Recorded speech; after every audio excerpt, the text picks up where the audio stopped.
Olá, Minasan, como vocês estão? Eu estou aqui hoje, gente, para contar o capítulo 35 da série Porque o brasileiro sem descendência japonesa decide morar nesse país chamado Japão. Eu estou aqui, gente, hoje usando uma camiseta onde um dos meus inscritos falou que eu deveria fazer uma camiseta com o dizer Olá, Minasan, que seria a minha marca registrada. Então, tá aqui, a camiseta foi feita, espero que vocês tenham gostado.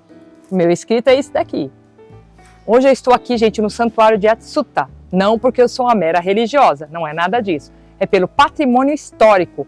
E aqui atrás de mim está o quarto portão, porque aqui era formado com 4 portões nesse santuário, e 3 dele foram destruídos na Guerra de 1945, restando somente esse portão aqui, no qual um monge coreano, ao entrar dentro desse santuário, deparou com uma espada sagrada, aonde ele ficou fascinado e roubou essa espada.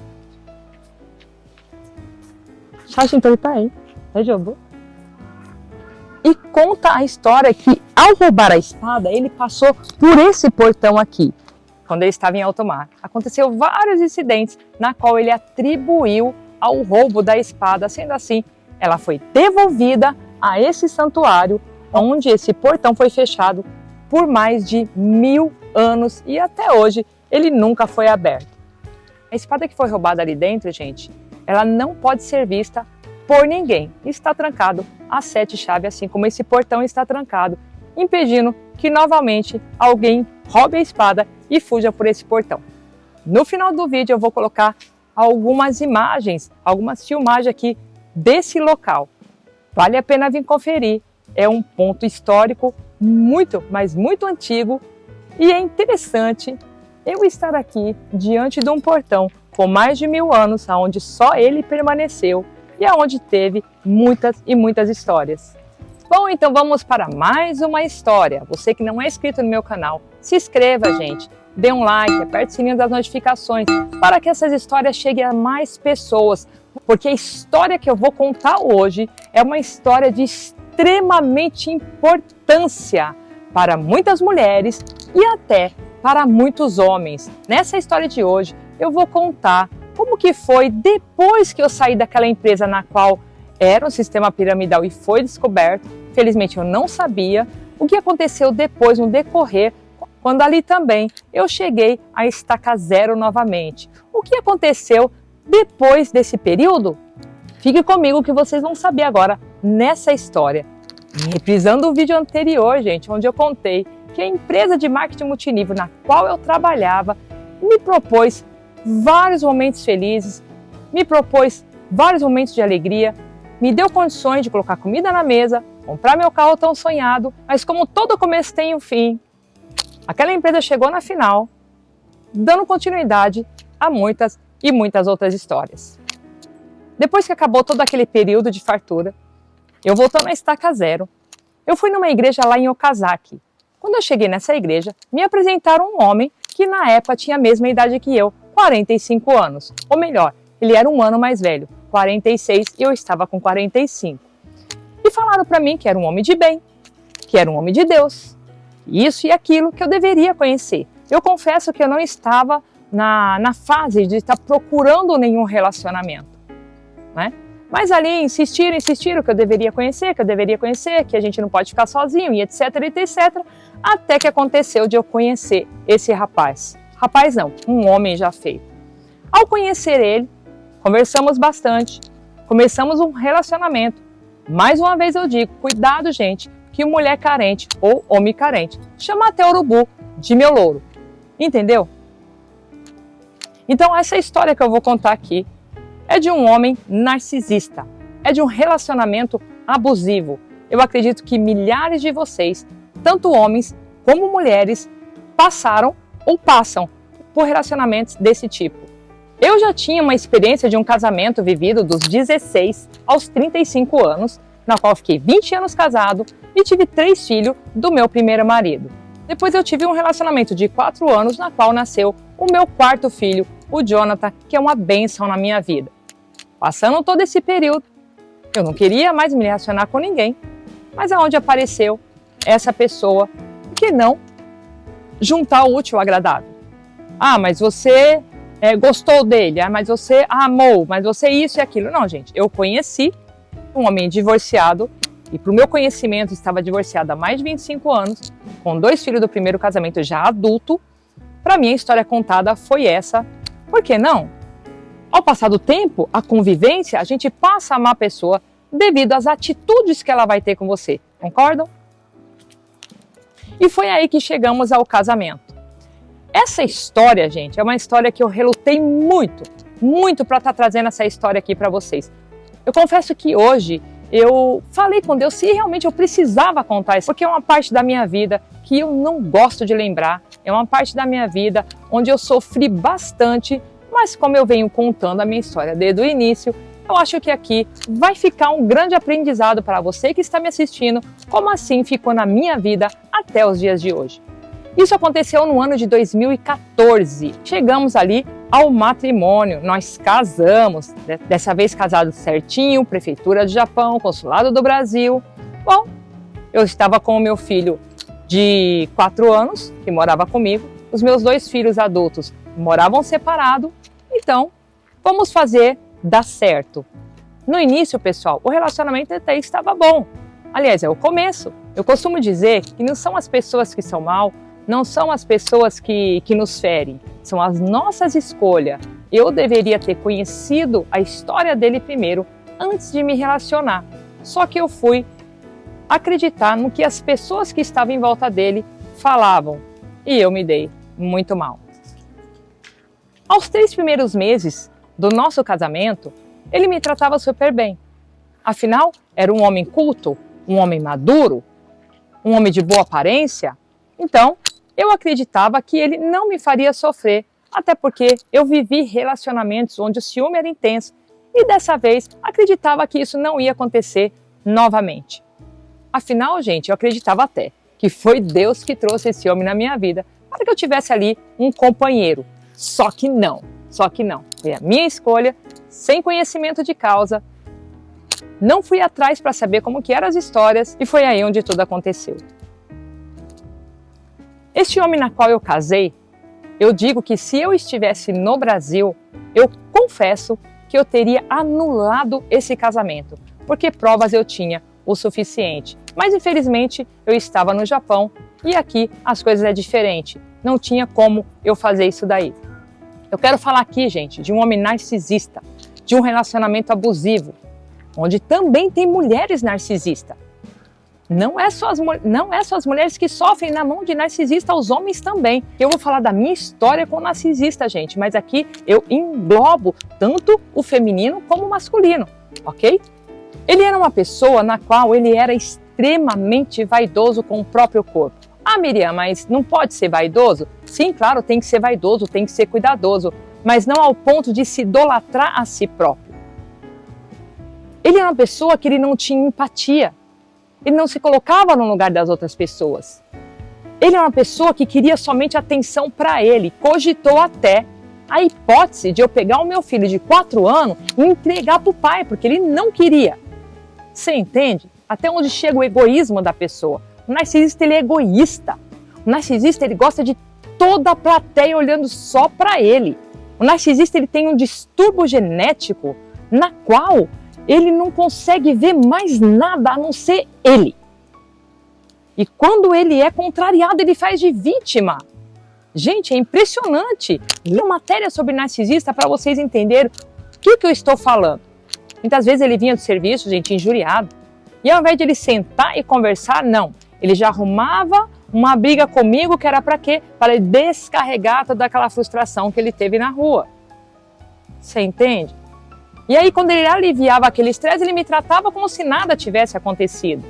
O narcisista, gente, quando ele está injuriado com alguma coisa, ele atribui toda a raiva dele em você. Ele coloca toda a culpa em você. E é assim que ele fazia comigo. O narcisista, por sua vez, ele gosta de humilhar, ele gosta de falar palavras que desvaloriza a outra pessoa, na qual ele se sente um ser superior. Aliás, ele se acha um ser superior.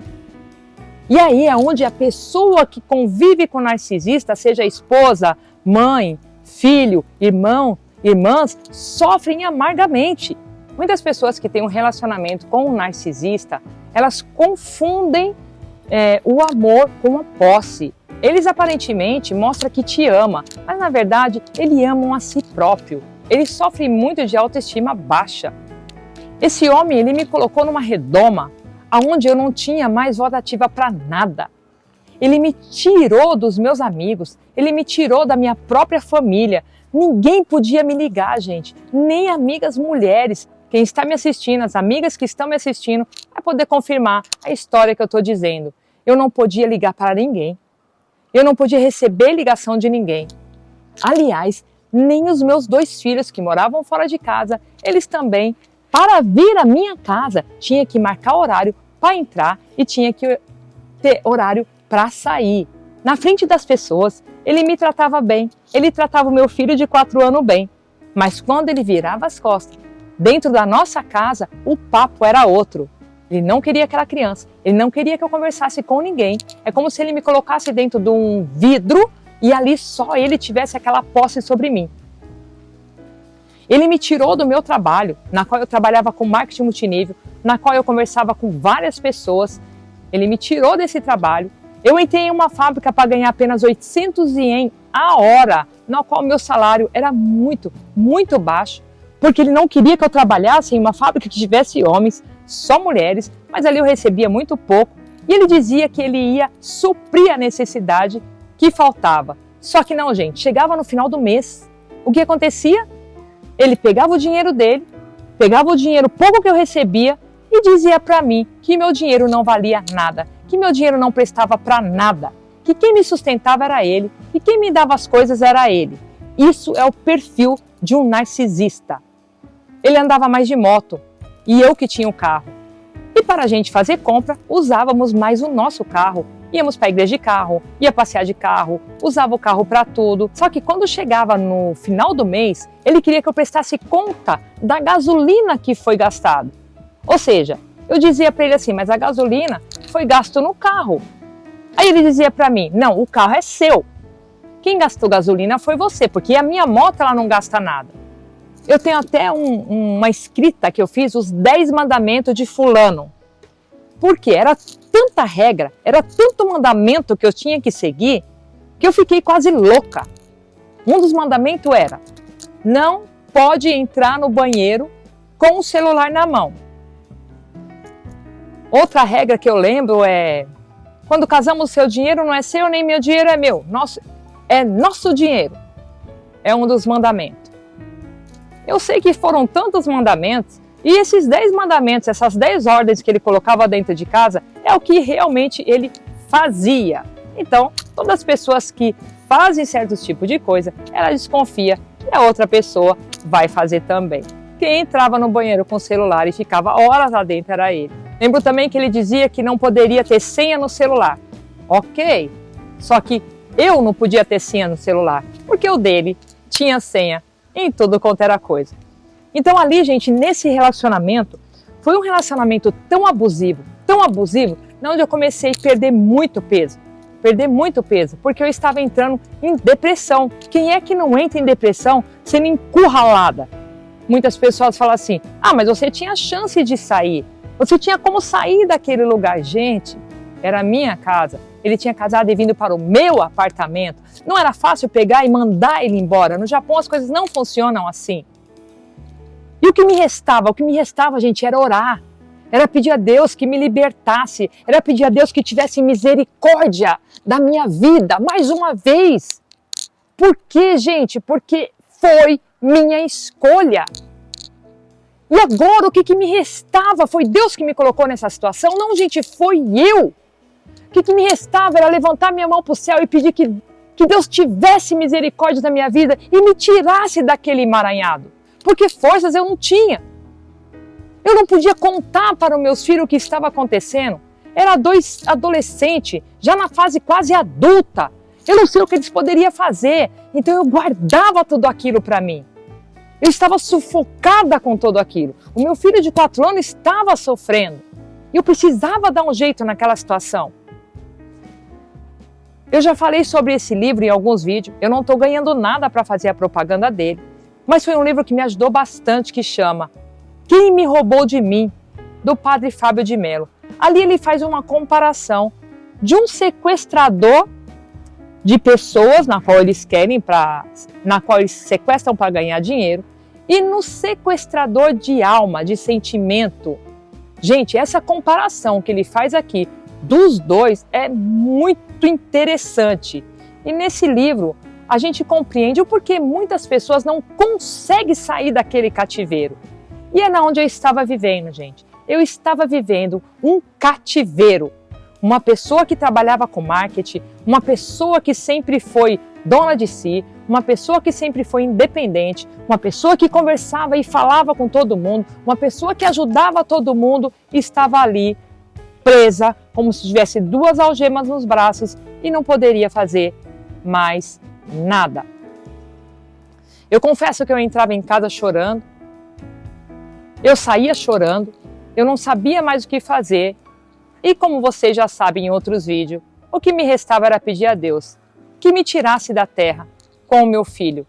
Os outros já estavam grandes e ia compreender. Mas graças a Deus, não houve oração de tolo. E eu estou aqui hoje para contar essa história para vocês. Eu estou contando aqui, gente, um resumo do que eu passei. Mas foram vários xingamentos, foram várias palavras de maus tratos, teve uma pequena agressão física.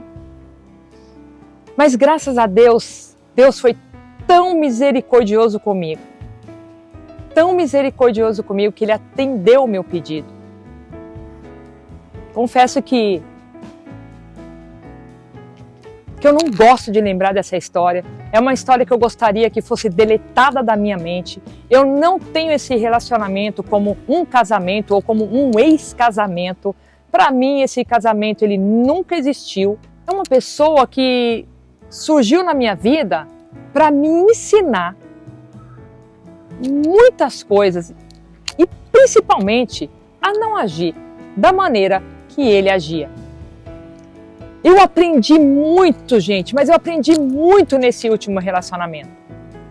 Eu sofri, eu chorei, eu pedi a morte para Deus, mas por outro lado, eu aprendi muito. E com esse aprendizado, eu pude crescer como pessoa, eu pude fazer melhor as minhas escolhas e eu posso estar aqui para ajudar vocês que estão passando ou passam por esse tipo de relacionamento, que há uma vida lá fora. Gente, não tenha medo. Não tenha medo de falar sobre o problema. Procure alguém de confiança. Mas fale, gente. Não fique em cativeiro, porque vocês vão sofrer amargamente. Como eu disse, eu estou resumindo tudo aqui, porque são muita coisa que passou ali dentro, que não compensa nem estar falando aqui. Chegou o grande dia, gente. A gente tinha saído de carro, e ele ficou nervoso com alguma coisa, se era costume já de ele ficar nervoso com qualquer coisa e vir descontar na gente, e procurou uma briga comigo ali. E nessa briga que ele começou a discutir, eu já tinha pedido a Deus que tirasse ele da minha vida o mais rápido possível, aliás, que tivesse essa misericórdia de tirar. Ah, mas casamento é para sempre, gente. Casamento é para sempre quando Deus coloca a pessoa certa, não quando você escolhe a pessoa errada. E ali ele discutindo, gente, discutindo. Isso porque ele já tinha arrumado as coisas dele para ir embora 6 vezes e não tinha ido, hein? Bom, ali ele disse para mim, ó, chega, eu não quero mais ficar com você, você não é mulher para mim. Eu falei, glória a Deus que eu não sou mulher para ele, porque um homem que nem ele não merece uma mulher que nem eu, não é verdade? Aí na hora ele ligou pro chefe dele e falou, arruma um apartamento para mim que eu vou mudar e tal. Isso, a gente estava na rua. Ele estava bem nervoso. E ali eu orando por dentro e pedindo a Deus ter misericórdia que realmente isso aconteça, gente. Meu Deus, isso tem que acontecer hoje. Foi quando ele estava se acalmando. E quando ele se acalma, ele volta como se nada tivesse acontecido. Isso é uma característica do narcisista. E eu não deixei que ele acalmasse. Ali era a minha chance de se livrar dele. Aí foi quando eu toquei na ferida. Você sempre disse que era um homem de palavra. Se você é homem de palavra, você disse que arruma um apartamento e sai. Então saia da minha casa. Ali foi a gota d'água. Voltamos para casa rapidinho. Eu deixei ele com o meu carro, porque ele só tinha moto. E ali ele arrumou todas as coisas dele enquanto eu saí para fora. Fiquei num lugar onde eu observava quando ele passava com o meu carro para lá e para cá, fiz mais ou menos 5 viagens. E quando ele terminou, eu disse, coloque a chave na porta. Quando eu vi que ele não voltava mais e passou de moto, eu voltei para a minha casa. Gente, quando eu abri a porta da minha casa, eu confesso para vocês que a paz voltou a reinar naquele lar. Gente, era como se um espírito ruim tivesse saído da minha casa. A minha casa estava clara. E ali não tinha mais nada dele, confesso. Que até uma buchinha de a gente tomar banho que tinha no banheiro, ele levou. Para vocês verem como que ele era tão egocêntrico, tão mão de vaca, que até uma buchinha de R$1 ele levou embora. E ali eu comecei, sabe, cantar dentro da minha casa, eu comecei a chorar, eu comecei a agradecer a Deus, eu dobrei o meu joelho, eu chorei tanto diante de Deus por Ele ter tido misericórdia da minha vida e ter me livrado daquele homem, daquele inferno que eu estava vivendo. Isso durou 1 ano. Graças a Deus, eu casei em 2014, 2015 a gente já estava divorciado. Ele não me ajudou em nada, eu corri com tudo e graças a Deus eu dei a volta por cima. E me livrei daquele casamento extremamente abusivo, daquele homem narcisista. Mas Miriam, você tem raiva dele? No começo eu fiquei, gente. No começo eu fiquei com muito ódio dele. Ele me fez sofrer demais, me fez meus filhos sofrer demais. Mas depois que tudo passou, depois que Deus teve misericórdia de mim e me ajudou, eu parei e pensei, coitado desse homem. Ele sofre de um distúrbio genético, ele sofre de perseguições espirituais, então ele é digno de dó, ele é digno de oração, ele é digno de piedade, porque ele não ama a si próprio. Como que ele vai amar alguém? Porque ele é um homem frustrado. Ele tem autoestima baixa. Porque ele é digno de Deus. Ele é digno de perdão. E eu perdoei, gente. Eu perdoei. Não tenho raiva. Não tenho mágoa. Mas eu não sou de ferro. Eu tenho um coração aonde eu não vou esquecer, porque faz parte da minha história. Mas eu não lembro disso mais com ódio e nem com rancor. Eu lembro disso como um grande aprendizado para que eu possa fazer tudo diferente, para que eu não seja essa pessoa para ninguém. E é isso aí, pessoal. A mensagem que eu quero deixar para vocês hoje é que se vocês estão vivendo num relacionamento abusivo, tanto homem como mulher, se vocês estão vivendo num relacionamento tóxico, num relacionamento com um narcisista, há esperança para você. Não fique preso a um casamento onde você venha sofrer, onde você venha estar sofrendo. Liberte-se, peça ajuda a Deus, peça misericórdia a Deus. Ele pode te ajudar, Ele pode tirar você desse cativeiro. Um conselho, aliás, se conselho fosse bom, ninguém dava, vendia. Mas vou passar para vocês uma experiência, falando por experiência própria. Procure ajuda, não se isole, não fique sozinho, porque o sequestrador de almas, o narcisista, o egocêntrico, ele quer que você haja dessa maneira, porque assim ele consegue te dominar e te destruir. Então, gente, não tenha medo. Realmente, peça ajuda. Se for preciso, peça abrigo, mas não continue num relacionamento desse. Dobre o seu joelho, peça forças a Deus, que Ele vai enviar anjos para ajudar vocês, assim como ajudou a mim.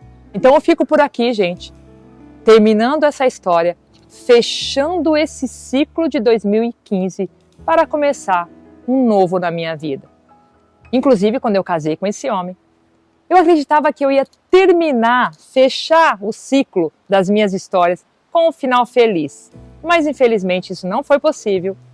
E ali eu me via como um hamster. Não tem um ratinho, um hamster, que ele fica ali, ó, rodando, rodando, rodando e não sai do lugar? E assim eu fechei esse ciclo como o hamster. Ou seja, eu me intitulei como a mulher hamster que rodou, rodou, rodou e caiu no mesmo lugar.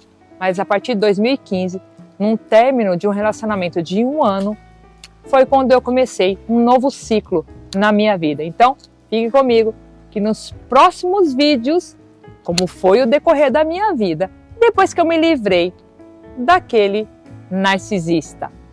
Beijo no coração de vocês e até o próximo vídeo. Aqui eu quero colocar algumas características de um narcisista.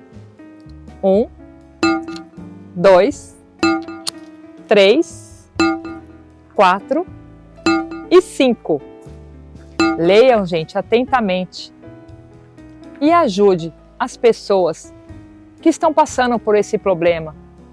Não julguem, gente, porque somente as pessoas que vivem ali dentro do mundo do narcisista, ou seja, que é sequestrado pelo narcisista, sabe o que é o inferno que vive e por que às vezes não consegue se libertar disso daí.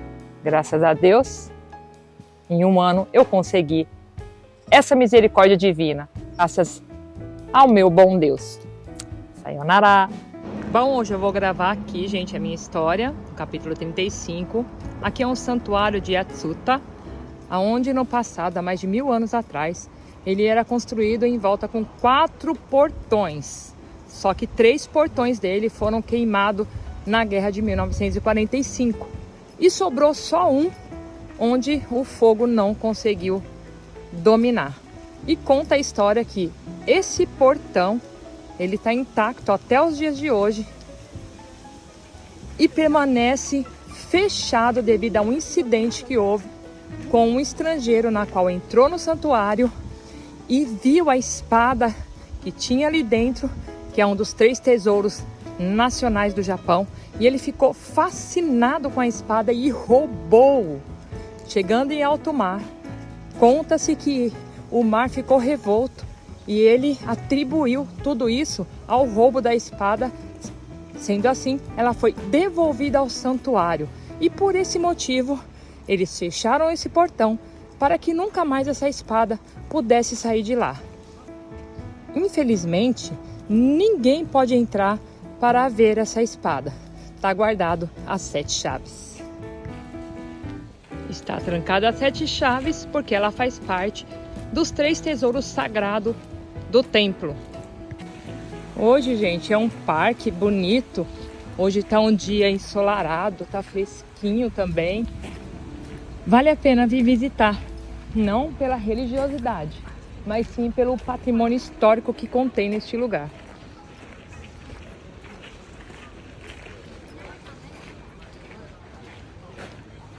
Agora eu estou indo em direção ao portão Seisetsuman, o portão que foi usado quando a espada de Kusanagi foi levada para fora do santuário Atsuta. Vamos lá ver? Então chegamos no portão. Então está aqui, pessoal, um portão fechado há mais de 1000 anos. Foram 4 portões, 3 danificados na Segunda Guerra em 1945 e só restou esse daqui, que segundo a tradição, ele continua intacto. E foi aqui que o monge coreano passou por esse portão roubando uma das 3 espadas sagradas. Imagine você voltando ao tempo, há mais de 1000 anos atrás, vendo essa cena, assistindo essa cena. Como eu disse, a espada foi devolvida e o portão fechado para sempre, para evitar que ela fosse levada daqui, por ser considerada uma espada sagrada, uma espada que realizava vários poderes. E essa é uma das histórias do santuário Atsuta. É um...